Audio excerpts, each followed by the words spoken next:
سورة الفاتحة. بسم الله الرحمن الرحيم. الحمد لله رب العالمين الرحمن الرحيم مالك يوم الدين إياك نعبد وإياك نستعين اهدنا الصراط المستقيم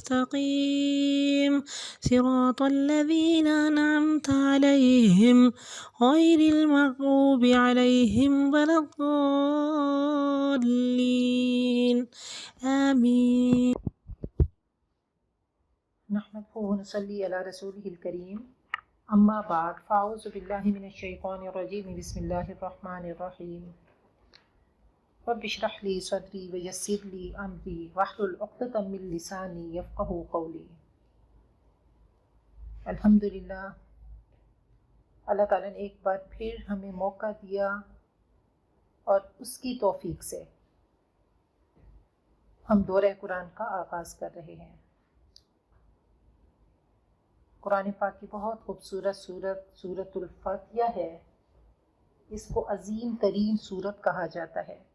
اللہ تعالیٰ نے اس کا تعارف خود ہی قرآن پاک میں کرایا اور اللہ نے فرمایا کہ وَلَقَدْ آتَيْنَاكَ سَبْعًا مِّنَ الْمَثَانِي وَالْقُرْآنَ الْعَظِيمِ، یہ 7 مثانی اور قرآن عظیم ہے۔ مفسرین کہتے ہیں کہ 36 اس کے نام ہیں۔ یہ عظیم ترین صورت ہے۔ اس کو سورت الشافیہ، الکافیہ، ام القرآن، اساس القرآن اور بہت سارے اس کے نام ہیں۔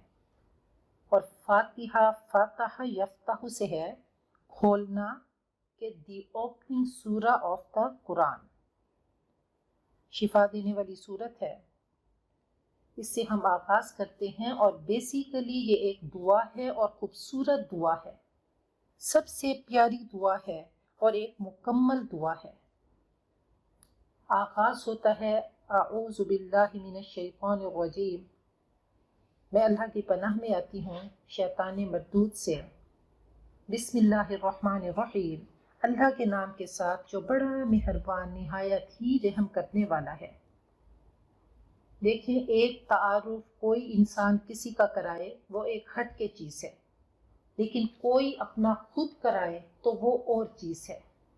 اللہ نے اپنا تعارف کرایا تو سب سے پہلا تعارف الرحمن اور الرحیم کا کرایا، کہ الرحمن کیا ہے کہ اس کی رحمت ٹھاٹھے مارتے ہوئے سمندر کی طرح ہے، اور الرحیم میں کیا ہے کہ مسلسل اس کی رحمت ہے۔ رحمان کو سمندر ذہن میں لے کر آئیے کہ سمندر ٹھاٹھے مار رہا ہے، اور رحیم کو دریا لے کر آئیے جو ایک روانی سے بہہ رہا ہے۔ تو اللہ تعالیٰ اپنے کلام کی ابتدا کرتے ہیں الحمدللہ، اللہ کے لیے تمام تعریفیں، تمام شکر، اور اس کا شکر ادا کیوں نہ کریں کہ وما بکم من نعمت فمن اللہ، جو کچھ اللہ نے ہمیں دیا وہ سب اللہ کی عطا ہے کہ اس نے ہمیں دیا۔ آج ہم زندگی کی سانس سے لطف اندوز ہو رہے ہیں۔ یہ دنیا، یہ کائنات، یہ یونیورس، یہ ہماری صحت، یہ ہماری زندگیاں، یہ ہمارے اعضاء، اور ایک ایک چیز کو دیکھنا شروع کریں تو انشاءاللہ قرآن پاک میں ہم اس کی عطاؤں کو دیکھیں گے کہ میرے رب کی عطائیں کیا ہیں، کہ جن کو آج ہم دیکھ کر اندیکھا کر دیتے ہیں۔ تو الحمد، کل شکر، کل تعریف للہ، اللہ کے لیے، رب العالمین، جو تمام کائنات کا رب ہے۔ اس کا شکر ادا کیوں نہیں کریں کہ اس دنیا میں کوئی بیوٹی ہے، کوئی حسن ہے، کوئی کمال ہے، کوئی جمال ہے، سب کا مصور، سب کا کاریگر، سب کا خالق، سب کا بنانے والا وہ رب ہے۔ اور ایک رب کو لے کر چلیں تو رب کے کئی معنی ہیں، کہ وہ سید بھی ہے، وہ مدبر بھی ہے، وہ مربی بھی ہے، وہ منعم بھی ہے۔ اس نے ہم سب کو اس دنیا میں بھیجا اور ایسے نہیں بھیج دیا، اس نے ہماری تصویر گری کی، فی ظلمات ثلاث، وہ 3 اندھیروں میں اس نے جس شکل و صورت میں چاہا ہمیں ڈال دیا، اور پھر وہ دنیا میں لایا۔ ہم ایک ایک پل، ایک ایک لمحہ اس کے محتاج ہیں، سانس لینے میں، ہم کھانے میں، پینے میں، بولنے میں۔ وہ منعم ہے، وہ ہمیں دیتا ہے، ہمارے حق سے بڑھ کر دیتا ہے، احسان کرتا ہے۔ مربی، وہ ہماری تربیت کرتا ہے، وہ ہماری گرو کرتا ہے۔ جب تک ہماری زندگی کی سانسیں ہیں وہ ہمارا رب ہم سب کو عطا کرتا ہے، اور ہم اس کا شکر ادا کیوں نہیں کریں؟ الحمدللہ کیوں نہیں کہیں کہ یہ وہ الحمدللہ ہے جو جنت میں ہماری سانس کے ساتھ چلے گا۔ اور رب العالمین صرف ہمارا رب نہیں، صرف انسانوں کا نہیں، صرف جنات کا نہیں، صرف ملائکہ کا نہیں، صرف جانوروں کا نہیں، صرف درندوں کا نہیں، صرف جمادات کا نہیں، صرف نباتات کا نہیں، کل کائنات کا رب۔ اب ذرے سے لے کر ایٹم سے لے کر گلیکسیز تک جو ہمیں نظر آتا ہے، جو ہمیں نظر نہیں آتا، وہ سب کا رب ہے۔ تو ہم نے اس کا شکر بجا لایا، اور یہ دعا کا طریقہ بھی ہمیں سکھایا گیا کہ دیکھو جب بھی دعا کرو تو جاگ کر کسی کے در پہ ایسے نہیں بیٹھ جاؤ، پہلے اس کی ثناءخوانی کرو، اس کی تعریف کرو، اس کے آگے جھولی پھیلاؤ گے تو پہلے صدا لگاؤ گے، پھر خیرات ملے گے۔ تو اللہ نے اپنا تعارف کرا دیا کہ دیکھو رب العالمین ہوں، الرحمن الرحیم، اور یہ سب سے پہلا تعارف کہ اے انسان تو بے خبر ہے، تجھے نہیں پتا میں رحمان بھی ہوں، میں رحیم بھی ہوں۔ اور یاد رکھ یہ دو پہلو میں نے تمہیں بتا دیے کہ ایک طرف رحمان رحیم ہوں، پیار کرتا ہوں، محبتیں نچھاور کرتا ہوں، تیرے حق سے بڑھ کر دیتا ہوں، تو ساتھ میں دوسرا رخ بھی بتا دیا کہ مالک یوم الدین، قیامت کے دن کا مالک ہوں۔ آج میری ملکیت تمہیں نظر نہیں آتی، آج تم کہتے ہو یہ چیز میری، وہ چیز میری، لیکن قیامت کے دن تمہیں نظر آئے گا کہ میں مالک ہوں، سب میری ملکیت ہے۔ جب نفسی نفسی کا عالم ہوگا، رب کائنات کی عدالت ہوگی، اس کا ترازو تل رہا ہوگا، تو تمہیں نظر آ رہا ہوگا کہ مالک یوم الدین، اور دین جو ہے وہ دین سے بھی ہے، کہ جو چیز تمہیں دی گئی یہ ایک قرض کے طور پہ، یہ ایک امانت کے طور پہ، یہ امتحان کے طور پہ تمہیں دی گئی۔ یاد رکھو کہ یہ امتحان کے طور پہ ہے۔ اگر آنکھیں دیں تو یہ آنکھیں بہت بڑا قرض ہے کہ تم دنیا میں کیا دیکھ کر آئے، کان دیے تو کیا سن کر آئے، زبان دی تو کیا بول کر آئے۔ کیا اللہ نے تمہارے پاس ایک پورا کانسٹیٹیوشن بھیج دیا، تمہارے پاس ایک پورا اللہ تعالیٰ نے تمہارے لیے سلیبس بک، گائیڈ بک دے دی کہ اس دنیا کے امتحان کو تم اچھے طریقے سے اس کی محنت بھی کرو، کوشش بھی کرو، اور اس کو سیکھو، اور پھر اس کی پریکٹس کرو، اس کو زندگی میں لے کر آؤ، اللہ کے قانون کو اپنی زندگی کے سانچے میں ڈھالو۔ ایک ایک پل کا تمہیں امتحان دینا ہوگا، ایک ایک پل کا تمہیں اللہ کی بارگاہ میں جا کر جواب دینا ہوگا۔ تو اس کی قہاری سے، اس کی ذوانتقامی سے، اس کی سریع الحسابی سے تم مت ڈرو۔ پھر قرآن پاک بہت بڑی اللہ تعالیٰ کی رحمانیت کا مظہر ہے۔ اللہ فرماتے ہیں الرحمن علم القرآن، کہ رحمان کی سب سے بڑی رحمانیت جو ہے اس نے تمہیں قرآن پاک سکھا دیا، اس نے تمہیں بتا دیا، یہ تمہیں اللہ نے بتا دیا کہ دیکھو یہ وارننگ بھی اس کی رحمت ہے، یہ اس کی رحمتوں کا مظہر ہے کہ اگر برا کرو گے تو ایسا ہوگا۔ اللہ نے قرآن پاک میں اپنی رضا کے کام بھی بتا دیے اور اپنی ناراضگی کے کام بھی بتا دیے، اور صرف بتائے نہیں، اللہ تعالیٰ نے وہ کیریکٹرز بھی بھیج دیے کہ جنہوں نے قرآن پاک کو اپنی زندگی کے سانچے میں ڈھالا اور صراط مستقیم پر دوڑتے چلے گئے اور اپنی جنتوں میں پہنچ گئے۔ تو اللہ تعالیٰ نے دونوں طریقے بتا دیے، دونوں شانیں بتا دیں کہ الرحمن الرحیم ہوں تو ساتھ میں مالک یوم الدین بھی ہوں۔ تو اب یہ رب کا تعارف ہمیں حاصل ہو گیا، تو اب ہماری فطرت اگر شفاف ہوگی، اللہ فرماتے ہیں فطرت اللہ التی فطر الناس علیہا، اے انسان تیری فطرت وہ ہے جو کہ چمکی ہوئی شفاف ہے، لیکن معاشرے کی، تمہاری محبتوں کی اس پہ دھند آتی ہے، یہ شیشہ تمہارا گدلا ہو جاتا ہے اور تم رب کو بھول جاتے ہو۔ تو جیسے ہی فطرت نے سمجھ لیا کہ وہ میرا رب ہے، وہ رحمان ہے، وہ رحیم ہے، اور پھر روز جزا ہوگی، وہاں جا کر مجھے اپنے ایک ایک عمل کا حساب دینا ہوگا، تو فطرت پکار اٹھی کہ ایاک نعبد، اب عبادت بعد میں آیا، رب پہلے آیا۔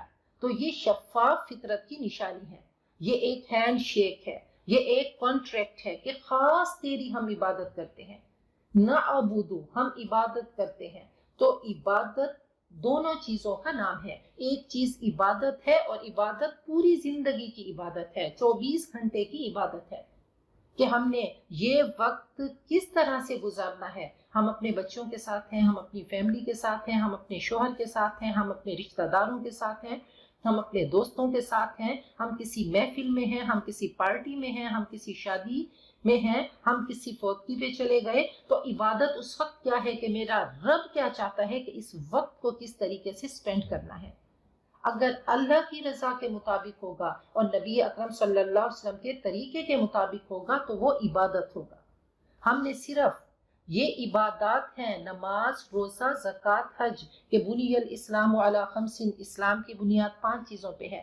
جیسے ہم نے کلمہ پڑھا تو ہم نے ایک پلاٹ لے لیا جنت کا.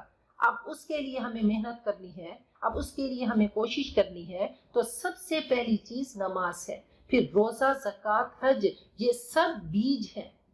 یہ عمارت کو ہم نے پختہ کرنا ہے. اب ہم نے اس میں سریہ بھی ڈالنا ہے، سیمنٹ بھی ڈالنا ہے تو اس عمارت کو پختہ کرنے کے لیے. اگر کوئی کہے کہیں پہ کہ جی میں نے درخت یہاں پہ میں نے اگا دیا تو لوگ کہیں گے درخت نظر نہیں آ رہا. بیج کو درخت نہیں کہتے.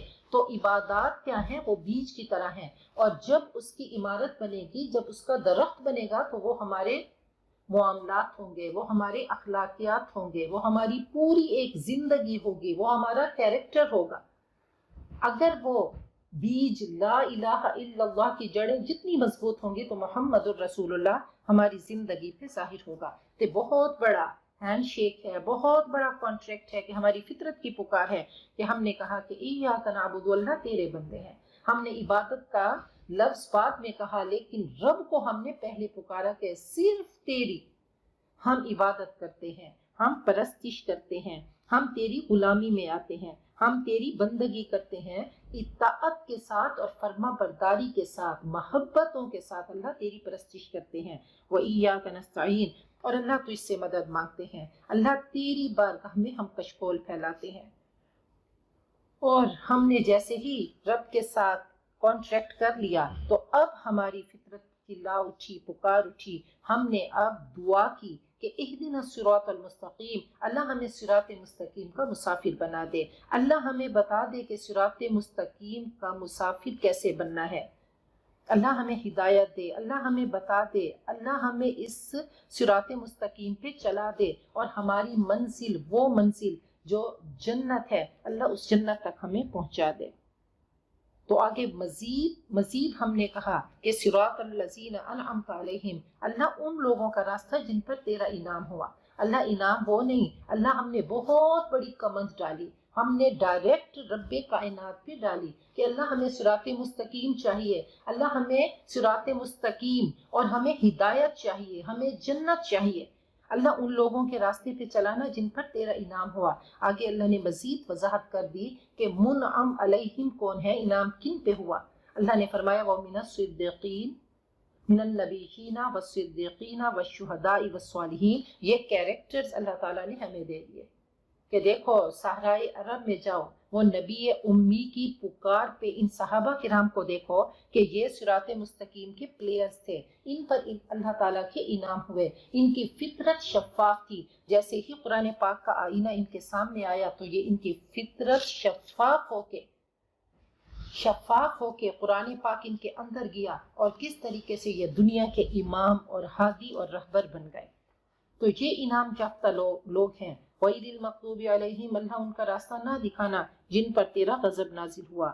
ولا الضالین، اور اللہ نہ ان لوگوں کا راستہ دکھانا جو کہ گمراہ ہو گئے. تو بہت خوبصورت ہے. اور پھر ہم نے آمین کہا. آمین کا مطلب ہے اللہم استجب لنا، اللہ ایسا ہی ہو. صراط مستقیم کی ہدایت اور استقامت کی اللہ ہم سب کو توفیق دے دے. تو جیسے ہی ہم نے اللہ تعالیٰ سے دعا کی تو اللہ تعالیٰ نے پورا قرآن پاک کھول کر ہمارے سامنے رکھ دیا کہ دیکھو یہ صراط مستقیم ہے، اس پہ چلو گے تو دنیا میں بھی پرامن رہو گے اور آخرت بھی تمہاری کامیاب ہوگی. تو سورۃ